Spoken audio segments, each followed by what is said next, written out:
안녕하세요. 미국 주식론 대학이 미준입니다. 12월 31일, 12월의 마지막 날, 그리고 2021년의 마지막 날에 보내드리는 미준의 일부 방송입니다. 정말 믿을 수가 없습니다. 벌써 2021년이 마무리될 시간이 찾아왔습니다. 눈 깜짝할 사이에 2021년이 흘러간 것 같은데요. 그러면서 이제 바이러스와 함께 생활한 지도 2년이 가까운 세월이 지났습니다. 만약에 제가 미준이라는 채널을 개설하지 않았다면, 그래서 만약에 이렇게 많은 분들과 유튜브라는 채널을 통해서 소통할 수 없었더라면 지금 저의 인생은 어떠한 방향으로 가고 있을지 굉장히 궁금해집니다. 나름대로 굉장히 어려운 상황에서 맞는 결정을 해서 이렇게 행복한 삶을 영위하고 있는 것에 대해서 굉장히 만족스럽고요. 저의 결정에 대해서 스스로 칭찬을 해주고 싶습니다. 오늘 이렇게 뜻깊은 날에 함께 해주고 계신 진정한 미존 구독자분들께도 고개 숙여서 다시 한번 감사의 말씀을 보내면서 오늘 방송을 시작해야 될 것 같습니다. 2021년 한 해 동안 보내주신 정말 무한한 관심과 성원 그리고 사랑에 진심을 담아서 감사의 말씀을 드립니다. 자, 그러면 조금은 벅찬 마음을 가라앉히면서 2021년 12월 31일 마지막 날에 보내드리는 오늘의 미국 주식 뉴스 일부 바로 시작합니다. 오늘 일부 방송도 마찬가지로 미국 증시의 마감 시황을 살펴보고 시작할 텐데요. 올해 마지막 방송이라는 점을 염두에 줬는지 비교적 굉장히 반가운 숫자들이 나타나게 됩니다. 일단 지수를 살펴보면요, 그렇게 좋아 보이지는 않죠. 왜냐하면 4대 지수 모두 지금 마이너스를 보이면서 마감이 됐거든요. S&P 500이 마이너스 0.3%, 다우존스가 0.25% 떨어졌고요. 나스닥도 0.16% 떨어지면서 마감이 됐습니다.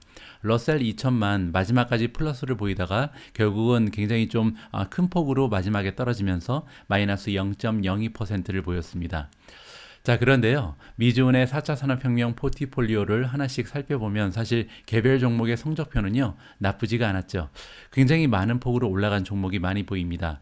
니오 같은 경우는 무려 14.76%가 껑충 뛰어 올랐고요. 소파이가 10.23% 폭등을 했습니다. EV고가 9.08%, 차지포인트가 8.84%, 레모네이드가 8.25%, 퍼시픽 바이오사이언스 오브 캘리포니아가 6.58%, 인바이테가 6.53% 올라가고요. 그 뒤를 이어서 스페이스는 버진 갤럭틱이죠. 6.06%, 스킬즈가 5.98, 파이버가 5.71, 핀터레스트가 5.56, 업스타트가 5.09% 올라갔습니다. 보시는 것처럼요, 5% 이상 올라가지 않으면 아예 보이지도 않을 정도로 굉장히 어제 성장주들이 힘을 내는 하루였습니다. 그 밑에 내려가시면 대부분의 성장주들이 다 적어도 플러스를 보이면서 마감이 됐는데요. 그중에서 떨어진 종목들이 몇 개 있죠. 클라우드 플레이어가 약간의 하락을 보이면서 마감이 됐고요. 아마존도 0.3% 떨어졌고, 구글이 0.34% 마이너스, 애플 역시도 마이너스 0.66입니다. 마이크로소프트가 마이너스 0.77, 테슬라가 마이너스 1.46, 그리고 가장 많이 떨어진 게 이제 MU인데요. 마이크론 테크놀로지가 마이너스 2.37% 떨어지면서 어제 가장 좋지 않은 주가의 흐름을 보였습니다. 마이크론 테크놀로지 관련해서는요, 기사 하나가 준비가 되어 있습니다. 조금만 기다려 주시면 좋을 것 같고요. 자, 어제 시장의 추세는 한마디로 성장주들이 주도를 했다. 그동안 굉장히 좀 좋지 않은 추세를 보였던 성장주들이 일제히 반등하는 굉장히 좀 재미있는 하루였다. 이렇게 정리를 하면 좋을 것 같습니다.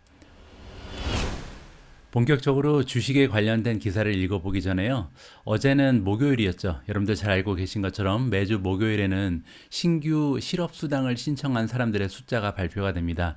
어제는 몇 명이나 신규 실업수당을 신청했는지 살펴보시면요, 굉장히 좋은 숫자가 나온 것 같습니다. 자, 위클리 잡리스 클레임이라 그래서 이제 실업을 당했으니까 수당을 달라 이렇게 신청한 사람의 숫자가요, 20만 명 밑으로 떨어졌습니다. 19만 8천 명이 나왔는데 2021년 12월 25일 끝나는 요 주에 요만큼 신청이 들어왔다는 거죠. 자, 그리고 이 수치는요, 예상치가 20만 5천 명이었거든요. 따라서 예상치보다 한참 밑도는 숫자, 굉장히 좋은 숫자가 발표가 된 거고요. 1969년 이후에 가장 낮은 수치라고 합니다. 따라서 매주 보통 20만 명 이상은 신청을 해왔다는 거죠. 그래서 20만 명 밑으로 떨어지면서 경기가 좀 회복이 많이 됐구나. 이제는 좀 실업 수당을 신청하는 사람들이 좀 줄어들고 있구나라고 긍정적으로 해석을 해도 좋을 것 같습니다. 그리고 지금 1.72 밀리언이라는 숫자가 나오는데요. 이 숫자는 뭐냐면 계속해서 지금 실업에 머물고 있기 때문에 잡을 잡지 못하기 때문에 계속해서 실업 구별을 타가는 사람들의 토탈 숫자인데요. 172만 명에 이르고 있습니다. 이 수치 역시 지금 보시면 2020년 3월 7일 이후에 가장 낮은 숫자다. 따라서 팬데믹이 나타나기 전의 숫자잖아요. 팬데믹이 지금 3월 중순부터 우리가 보통 팬데믹이라고 부르니까요. 따라서 팬데믹 이후에 가장 좋은 숫자를 지금 보여주고 있구나. 따라서 오미크론의 영향으로 인해서 우리가 경기가 둔화되는 거 아닌가 좀 걱정이 있었는데 생각보다는 많은 사람들이 일을 하고 있고 실업급여를 받는 사람 숫자 역시도 정상화되고 있다. 이렇게 마무리하면 좋을 것 같습니다. 미준 패밀리 분들 중에 혹시 크루즈에 투자하고 계신 분들이 계신지 모르겠습니다. 어제 그 미국의 CDC가 굉장히 좀 크루즈 투자하신 분들께서는 화가 날 만한 언급을 하나 했는데요. CDC는 여러분들 알고 계시겠지만 Centers for Disease Control and Prevention의 약자입니다. 한국으로 치면 미국의 질병관리본부 뭐 이렇게 해석을 하면 되겠죠. 자, 이 CDC에서 뭐라고 얘기했냐면요. 사람들이 어보이드 해야 된다. 어보이드는 이제 피한다는 얘기거든요. 크루즈를 타고 여행을 하면 안 된다라고 지금 권고를 하고 있습니다. 리가드리스 오브 백신이니까 백신을 맞았건 맞지 않았건 간에 지금은 크루즈를 타고 여행을 하면 안 된다라고 어떻게 보면 크루즈 업계에서는 굉장히 좀 충격을 받을 만한 이러한 발언을 했거든요. 크루즈 라인의 주가가 그나마 이제 아직까지는 많이 떨어지지 않고 있는데 이러한 영향으로 인해서 예약 건수가 좀 떨어졌다는 기사는 제가 살펴봤습니다. 앞으로도 여행 업계가 어떠한 모습을 나타내게 될런지 계속해서 모니터링 하면서요. 여러분들께 소식 전해드릴 수 있도록 하겠습니다. 방송 앞부분에서 제가 보여드렸듯이 제가 보유하고 있는 종목들 중에서 어제 가장 좋지 않은 주가의 흐름을 보인 종목은 마이크론 테크놀로지였습니다. 2.3% 이상 하락을 했는데요. 여기에는 한 가지 악재가 있었습니다. 이번 기사의 제목을 보시면 삼성 그리고 마이크론 테크놀로지가 지금 중국 쪽에 시안이라는 곳이 록다운에 걸리면서 어려움을 겪는다 이러한 취지의 기사가 발표가 됐는데요. 구체적인 내용을 한번 읽어보시죠. 삼성전자 그리고 마이크론 테크놀로지는 두 개의 세계에서 가장 커다란 메모리 칩 메이커 중에 두 곳이다라고 지금 나와 있죠.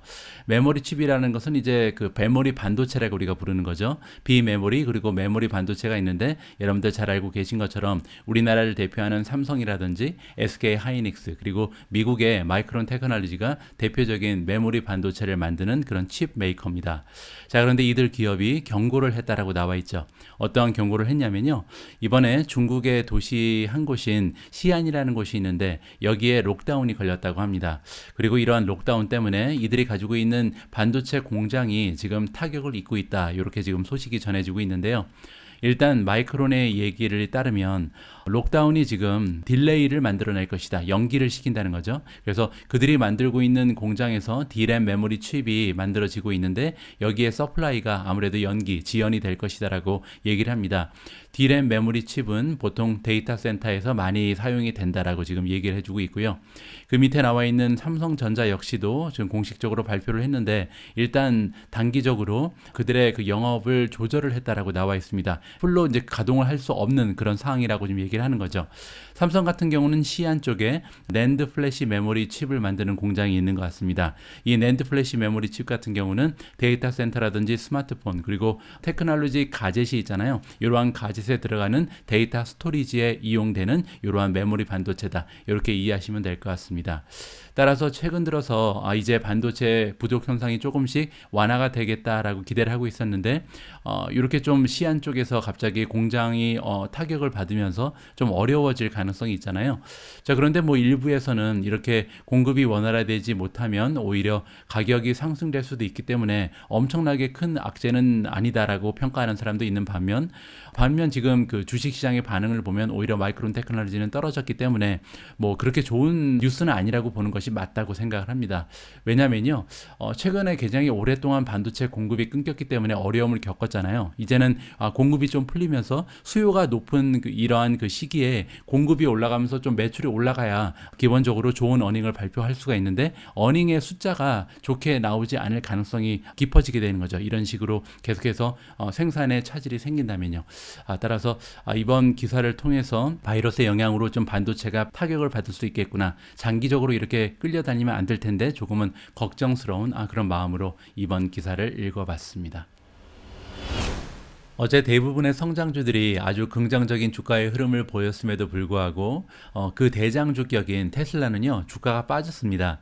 무려 1.46%나 주가가 미끄러 떨어졌는데요. 여기에는 굉장히 커다란 하나의 악재가 있었습니다. 이번 기사의 제목을 보시면 테슬라가 리콜을 한다라고 지금 써 있잖아요. 그런데 이제 그 규모가 굉장히 큰 문제가 되죠. 보시는 것처럼 47만 5천 대를 리콜을 해줘야 되거든요. 따라서 이게 좀 작은 문제는 아니구나라고 우리가 좀 눈치를 챌 수가 있는 거겠죠. 한번 읽어보겠습니다.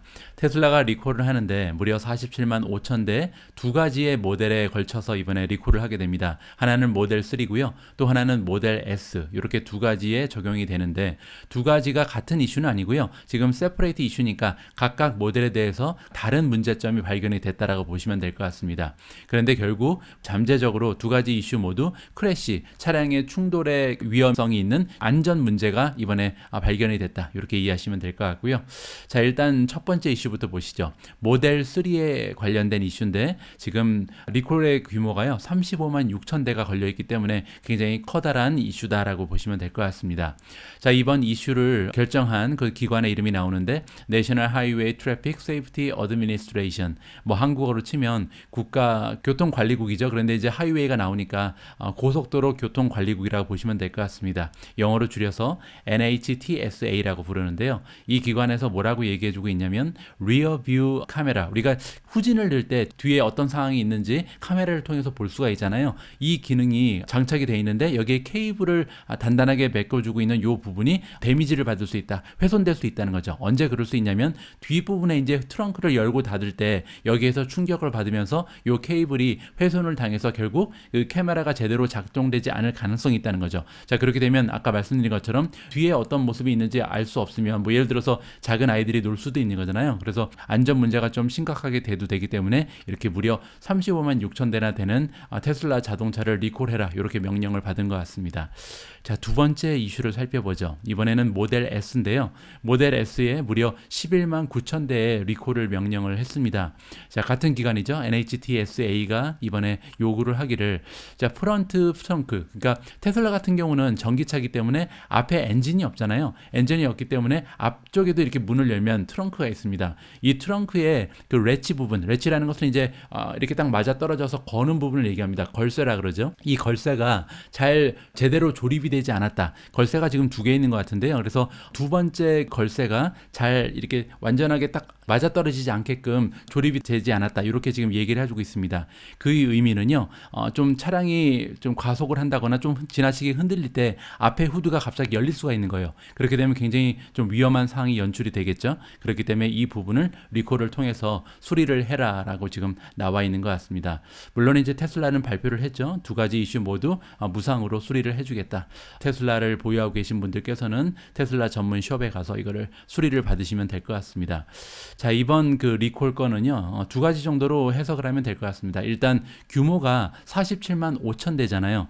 테슬라가 작년에 판매한 차량 수가 50만 대에 약간 미치지 못하는 거의 50만 대를 판매했는데 그거랑 지금 막상막하죠. 엄청나게 큰 규모의 리콜이라는 점은 굉장히 커다란 악재로 우리가 인식을 해야겠죠. 하지만 또 하나 우리가 염두를 해볼 수 있는 부분은 뭐냐면 테슬라뿐만이 아니라 지금 GM이라든지 다른 전기차 기업들 역시도 많은 리콜을 최근에 시행을 하고 있거든요. 이것은 어떻게 보면 내연기관 차에서 전기차로 옮겨가는 하나의 진통이라고 보시면 될 것 같습니다. 새로운 상품이잖아요. 그래서 지금까지는 이렇게 대량 생산을 하면서 판매된 적이 없던 이러한 상품이기 때문에 앞으로도 리콜은 굉장히 많이 나타날 수가 있다. 언제까지 이런 현상이 일어나냐면 결국은 이제 이제 전기차가 완성 단계에 이르고 많은 사람들이 상용화될 때까지는 계속해서 리콜을 통해서 조금씩 기능이 향상되고 안전 문제를 해결하면서 발전하는 모습을 보이겠죠. 따라서 어쩔 수 없이 지금 전기차는 아직 초기 단계이기 때문에 이러한 리콜이 나타날 수밖에 없다라고 이해를 하면 될 것 같습니다. 어쨌든 그 테슬라에 투자하시는 분들 입장에는 좋은 뉴스는 아니죠. 그래서 당분간 주가의 하락이 좀 예상이 된다, 이렇게 보시면 될 것 같습니다. 어제 미국 증시에서는요, 은근히 좀 좋지 않은 소식이 많이 있었습니다. 주가가 올라간 종목들은 많이 있었지만 오늘 앞에서 살펴보신 것처럼 굉장히 좀 좋지 않은 뉴스들이 많이 발견이 됐는데요. 이번 기사 역시 저 개인적으로는 굉장히 좀 안타까운 마음을 가지면서 읽게 됐습니다. 이번 기사에는 EV복스라는 그 유럽 쪽에 전기차 충전 기업이 등장을 합니다. 제가 개인적으로 두 종목이나 지금 충전 기업에 투자를 하고 있습니다. 하나는 차지포인트고 또 하나는 EV고인데요. 두 기업 모두 미국 쪽에 위치한 충전 기업이라고 보시면 되고요. 이번에 나오는 그 EV복스라는 기업은 유럽 쪽에 위치한 유럽 쪽 시장 점유율 1위 충전 기업이라고 보시면 되는데요. 개인적으로는 예전에 잠시 투자를 하다가 합병이 무산됐기 때문에 잠시 빠져나왔었습니다. 그리고 이제 올해 4분기에 다시 합병이 되면 들어갈 태세를 다 갖추고 있었는데요. 굉장히 좀 안타까운 그 기사 하나가 발견이 됐죠. 자, 보시는 것처럼 TPG 페이스 베네피셜이라는 스펙이 있는데 이 스펙과 EV복스의 머저, 합병이죠. 이 합병이 캔슬이 됐다, 취소가 돼버렸습니다. 따라서 없었던 일로 하자, 이렇게 지금 결정이 난 거죠. 자, TPG 페이스 베네피셜 파이낸스는 티커 네임이 TPGY였고요. 이 스펙 주식과 그 EV 차징 컴퍼니인 EV복스, 유럽 쪽의 시장 점유율 1위 충전 기업이 원래는 이제 올해 4분기에 들어서 합병을 할 것으로 기대가 되고 있었는데 그들이 이제 터미네이팅 한다, 완전히 끝내버린다는 거죠. 따라서 이제는 물 건너 갔다라고 보면 될 것 같습니다. 자, TPG 페이스에서는 뭐라고 얘기하냐면요, 계속해서 딜을 만들어내기 위해서 노력할 것이다, 새로운 타겟을 찾는다는 거죠. 그런데 이제 10달밖에 남지 않았다라고 발표를 하고 있는데요. 이 의미가 뭐냐면 스펙 주식 같은 경우는 보통 상장을 하고 나면 2년 내에 타겟을 잡아서 다시 이제 합병을 하면서 재상장을 해야 되거든요. 보시면은 TPGY가 상장한 것이 2020년 10월입니다. 따라서 이 의미는 뭐냐면 2022년 10월까지는 타겟을 잡아서 상장을 해야 된다. 그렇지 않으면 스펙 주식은 상장 폐지가 되는 거죠. 그 의미는 투자자들은 이제 원래 가격인 $10만 다 돌려받게 된다, 이렇게 생각하시면 될 것 같습니다. 자, 어쨌든 제 개인적으로 굉장히 좀 기대가 컸던 EV복스 그리고 TPGY의 합병이 무산됐다는 것은요, 조금 좀 안타까운 생각이 듭니다. 제가 굉장히 좀 전망을 좋게 본 기업이었기 때문에 사실 미주은 책 2편에도 기술이 돼 있던 그 기업이 바로 EV복스였거든요. 아무쪼록 그 EV복스가 다른 방법을 통해서라도 미국 시장에 상장했으면 하는 바람을 가지면서 계속해서 모니터링 하도록 하겠습니다. 오늘 방송 앞부분에서 보여드린 것처럼 어제 주가 흐름이 굉장히 좋았던 종목들이 많이 있는데요. 이 종목들에는 한 가지 공통점이 있습니다. 보시는 것처럼 니오라든지 소파이라든지 EV고, 차지포인트, 레모네이드, 퍼시픽 바이오사이언스, 인바이테, 버진 갤럭틱, 스킬즈, 이런 종목들은요, 대부분 다 굉장히 좀 베타 지수가 높다, 이렇게 우리가 생각을 해볼 수가 있는데요. 여기 나와 있는 베타 지수가 높다는 뜻이 뭐냐면 변동성이 굉장히 크다는 얘기입니다. 베타 지수가 보통 1.0이 되면요, 시장의 변동성과 같다고 의미를 부여하면 되고요. 베타 지수가 1.0 밑으로 떨어지게 되면 시장의 변동수보다 오히려 더 굉장히 좀 잔잔한 이러한 주식들을 얘기합니다. 반면에 하이 베타 주식이라는 것은 굉장히 변동성이 극심하다. 따라서 올라갈 때는 굉장히 쭉쭉 잘 올라가고요. 떨어질 때는 또 하염없이 떨어지는 이러한 종목들을 하이 베타 주식이라고 얘기를 합니다. 자, 이번 기사를 살펴보시면 이러한 하이 베타 주식들, 즉 변동성이 커다란 주식들이 내년 1월 달에 좋은 모습을 보일 가능성이 높다라고 JP 모간에서 이번에 추측을 하고 있는데요. 어떠한 근거가 있는지 한번 살펴보시죠. 최근에 그 마켓 시장의 상황이요, 굉장히 좀 매력적이다. 하이 베타 스톡, 아까 말씀드린 것처럼 변동성이 커다란 주식들이 좋은 퍼포먼스를 볼 수 있는 이러한 환경이 마련되고 있다라고 지금 JP 모간에서 얘기해 주고 있습니다.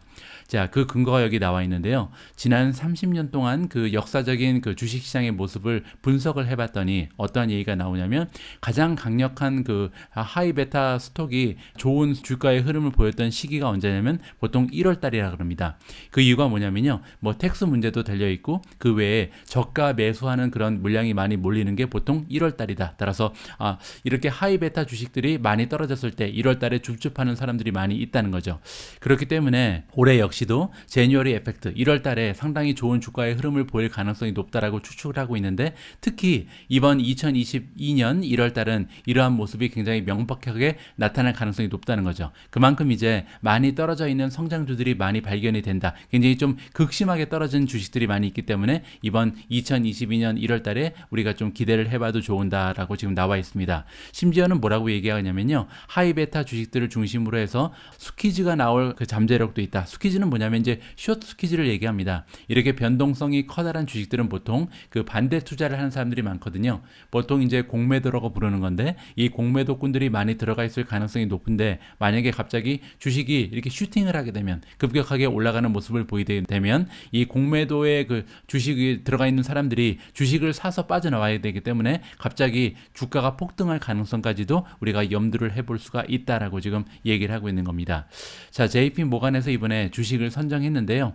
방금 전에 말씀드린 것처럼 굉장히 모멘텀이 좋았던 주식들, 작년에 굉장히 큰 폭으로 올라갔다가 이번에 셀오프가 나오면서 많이 떨어진 주식들, 그러니까 굉장히 많이 올라가고 떨어지고를 반복한 이런 주식들을 이번에 선정을 해주고 있는데 떨어진 이유는 물론 이제 오미크론이라든지 아니면 연준이 태도를 바꾸면서 피봇이라는 것은 이제 굴절이라는 뜻이거든요. 따라서 연준이 갑자기 태도를 확 바꿨잖아요. 그러면서 주가가 큰 폭으로 떨어진 주식들, 하지만 그 전까지는 굉장히 좋은 모멘텀을 보였던 주식들을 이번에 정리를 해주고 있습니다. 자, 밑에 나와 있는 모든 종목들은요. 한 50% 이상 떨어진 종목들입니다. 따라서 최고가 대비해서 50% 이상 떨어진 종목 중에서 그 전까지는 모멘텀이 가장 좋았던 종목들 18개가 이번에 정리가 되고 있습니다. 가장 먼저 추천되고 있는 종목은 펠로톤입니다. 펠로톤 같은 경우는요. 지난 6월 달까지는 12개월 동안 무려 주가가 115%나 올라갔던 굉장한 모습을 보였던 모멘텀이 최고에 이르렀던 종목이었거든요. 그런데 최근 들어서 주가가 무려 78%나 폭락을 해버렸습니다. 두 번째는 에피안입니다. 에피안 역시 169% 정도 6월까지 올라갔었는데 그 이후에 마이너스 73%로 굉장히 안 좋은 모습을 보이고 있죠. 진로우가 113% 올라갔다가 71%가 빠졌고요. 게임스톱이 뭐 이거는 사실 밈스톱이라 그래서 지금 이 리스트에 들어가서 같은 다른 기업들과 비교되는 게 조금 어려울 정도로 굉장히 극심한 변동성이 있는 주식이죠. 4,834%가 올라갔고 지금 떨어진 게 한 68%가 됩니다. 자, 5위에 지금 들어가 있는 종목이 펜 내셔널 게이밍이고요. 150%의 그 상승을 보이다가 최근에 64%가 빠졌습니다. 선런이 183% 올라갔다가 65%가 빠졌고요. 노보큐어가 275% 올라갔다가 64%가 빠졌습니다. 자, 여덟 번째 종목은 차지포인트입니다. 246% 올라갔다가 62%가 빠진 상황이고요. 뉴포트리스가 192% 상승했다가 62%가 빠졌습니다. 플러그 파워 역시 316, 62%, AMC가 1221, 아까 살펴본 게임스톱하고 같은 그런 경우죠. 밈 스톡이기 때문에 이렇게 커다란 숫자가 나오는 거고요. 최근에 61%가 빠졌습니다. 12번째로 나오는 종목은 에이비스 버짓이고요. 240% 그리고 60% 하락. EXP 월드 홀딩즈는요. 355% 상승, 60% 하락. 그리고 14번째 종목은 갭입니다. 의외의 이름이 지금 등장을 하죠. 이런 소비재 기업도 굉장히 많이 올라갔다가 빠질 수가 있구나라는 것을 우리가 느낄 수가 있겠죠. 167% 올라갔다가 54%가 빠졌고요. 핀터레스트가 256, 59%, 마이크로 스트래티지가 461%, 57%, 로쿠가 294%, 54%, 마지막 18번째 종목은요. 모더나입니다. 모더나는 266% 그리고 50% 이렇게 정리가 가능합니다. 자, 이러한 종목들이 과연 내년 1월 달에 힘을 내면서 다시 한번 반등을 할 수 있을지 개인적으로 제가 보유하고 있는 종목들이 많이 보이거든요. 기대감을 가지고 한번 지켜볼 필요가 있을 것 같습니다. 자, 이제 2021년 마지막 날에 보내드리는 오늘의 미국 주식 뉴스 일부 마무리를 한 시간입니다. 오늘 일부의 방송 마무리 역시도 연일 때처럼 시킹 알파의 프리미엄 기능 하나를 보여드리면서 마무리를 하고자 합니다. 자, 그 전에요. 간단히 기사 하나를 읽어볼 텐데 이번 기사와 마지막 기능이 연결이 되어 있거든요. 자, 이번 기사를 보시면 마이크론 테크놀로지가 이번에 엑스 디비던 데이트를 발표했다. 엑스 디비던 데이트 한국말로는 이제 배당 락일이라고 부르는데 내일이 배당 락일입니다. 자, 엑스 디비던을 어떻게 이해하시면 쉽게 판단이 가시냐면 이 엑스 디비던 데이트에서는요, 주식을 매수하셔도 배당금을 받을 수 없습니다. 그 얘기가 뭐냐면 마이크론 테크놀로지 주식을 만약에 내일 사신다면 내일이 지금 엑스 디비던이잖아요. 따라서 내일은 매수를 하셔도 이번 분기에 배당금을 받지 못한다라고 이해하시면 되고요.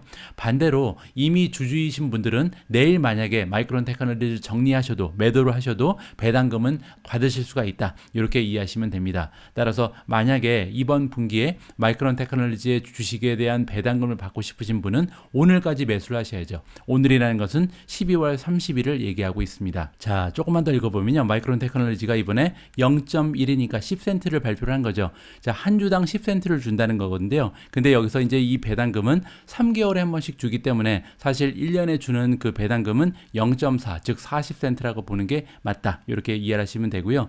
자, 이 기사를 읽어드린 이유는 뭐냐면 오늘은 시킹 알파가 가지고 있는 기능 중에서 그 배당 쪽에 굉장히 잘 정리가 되어 있거든요. 뭐 예를 들어서 여러분들이 많이 투자하고 계신 배당 주식이 뭐가 있을까요? 퀄컴을 한번 볼까요? 퀄컴. 자, 퀄컴에 들어와서요. 퀄컴에 대한 여러 가지 정보가 쭉 나와 있죠. 퀄컴에 대한 대체적인 모든 정보가 서머리로 정리가 되어 있고 레이팅이 어떻게 되는지 아니면 지금 파이낸셜 재무 구조는 어떻게 되는지 뭐 수익 구조는 어떻게 되는지 어닝, 디비던드, 밸류에이션, 그로스, 프로피타빌리티, 모멘텀 여러 가지 정보를 여러분들이 살펴보실 수가 있는데 오늘 제가 보여드릴 정보는 디비던드 즉 배당에 관련된 정보거든요. 여기 배당을 클릭을 하시면 여러 가지 정보가 나와 있습니다.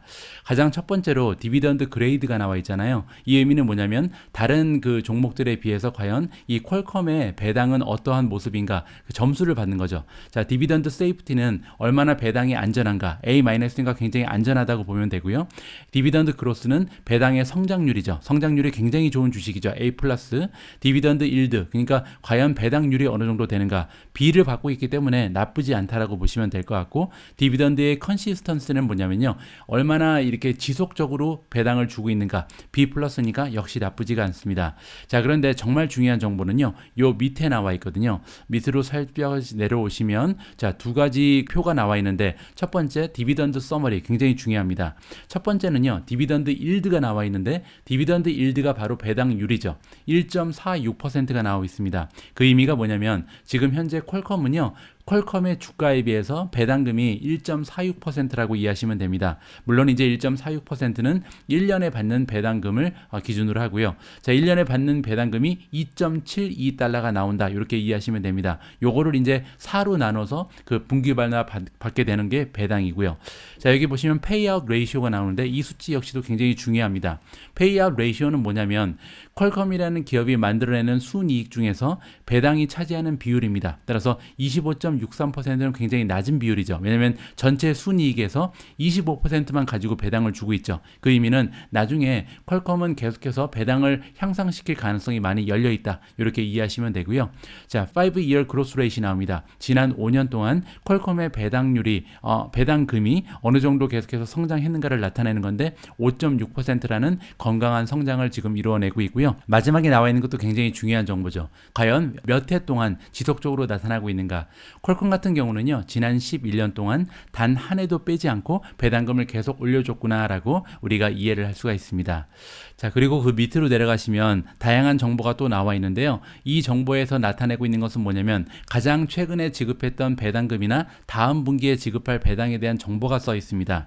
자, 여기 0.68이 나오죠. 이 얘기가 뭐냐면 앞에서 살펴본 것처럼 1년에 지급하는 배당금이 2달러 72센트였는데 여기에서 지난 분기에 68센트를 받았다. 이렇게 이해하시면 되고요. 엑스 디비던 데이시 여기 나와 있는 것처럼 12월 1일이었습니다. 이 의미는 뭐냐면 12월 1일 날 주식을 매수하신 분들께서는 배당금을 받지 못했던 거죠. 따라서 12월 30일까지는 주식을 매수하셨어야 한다. 이렇게 이해하시면 되고요. 페이아웃 데이트는 뭐냐면 배당금을 지급하는 날짜입니다. 12월 16일 날 배당금이 나간 것으로 나와 있죠. 그리고 디클러 데이트는 이런 배당에 대해서 언제 발표를 했는지가 여기 나와 있습니다. 그리고 맨 마지막에 쿼털리라고 써 있는 것은 3개월이잖아요. 따라서 3개월에 한 번씩 배당을 지급하는 것이 퀄컴이다. 이렇게 정리를 하시면 될 것 같습니다. 제가 여러 가지 웹사이트를 찾아봤는데 배당금에 관해서도 시킹알파가 가장 깔끔하게 정리를 해준다. 이런 생각이 들어서 오늘 이 기능에 대해서 잠깐 설명을 드렸습니다. 도움이 되셨으면 합니다. 2021년의 마지막 날 12월 31일 1부 방송은 여기까지입니다. 오늘 저녁 8시에는요 2부 방송, 드디어 이제 대망의 2021년 마지막 방송이 여러분들께 공유가 되는데요. 8시에 방송되는 2부도 많은 분들께서 관심을 가져주셨으면 합니다. 자, 남아있는 2021년의 소중한 시간 행복하고 그리고 즐겁게 장식하시기 바랍니다. 저는 잠시 후 8시에 다시 인사드릴 수 있도록 하겠습니다. 우리 모두가 미국 주식 투자로 은퇴하는 그날까지 다 함께 화이팅입니다. 행복한 하루 되세요. 감사합니다.